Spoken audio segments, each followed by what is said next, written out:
Nombre, chapitre 9. L'Éternel parla à Moïse, dans le désert de Sinaï, le premier mois de la seconde année après leur sortie du pays d'Égypte. Il dit, que les enfants d'Israël célèbrent la Pâque au temps fixé. Vous la célébrerez au temps fixé, le 14e jour de ce mois, entre les deux soirs. Vous la célébrerez selon toutes les lois et toutes les ordonnances qui s'y rapportent. Moïse parla aux enfants d'Israël, afin qu'ils célébrassent la Pâque. Et ils célébrèrent la Pâque le 14e jour du premier mois, entre les deux soirs, dans le désert de Sinaï. Les enfants d'Israël se conformèrent à tous les ordres que l'Éternel avait donnés à Moïse. Il y eut des hommes qui, se trouvant impurs à cause d'un mort, ne pouvaient pas célébrer la Pâque ce jour-là. Ils se présentèrent le même jour devant Moïse et Aaron. Et ces hommes dirent à Moïse, « Nous sommes impurs à cause d'un mort.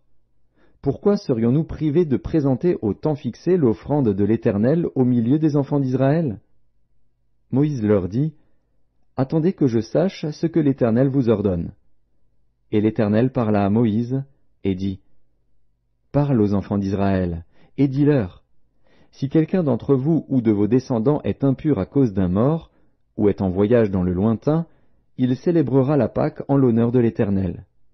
C'est au second mois qu'ils la célébreront, le 14e jour, entre les deux soirs.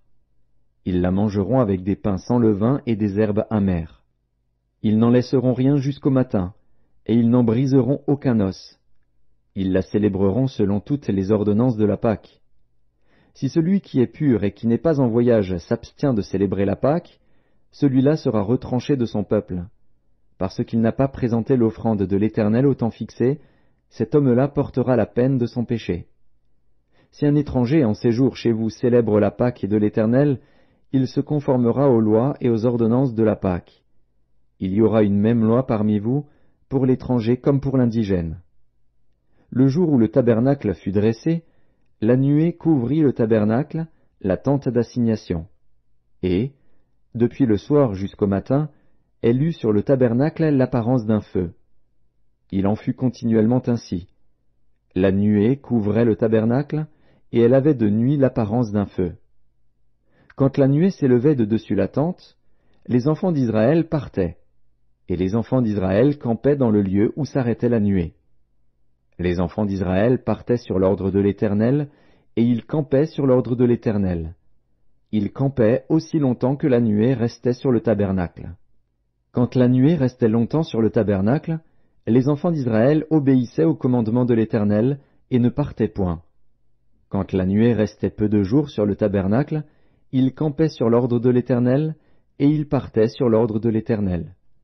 Si la nuée s'arrêtait du soir au matin, et s'élevait le matin, ils partaient. Si la nuée s'élevait après un jour et une nuit, ils partaient.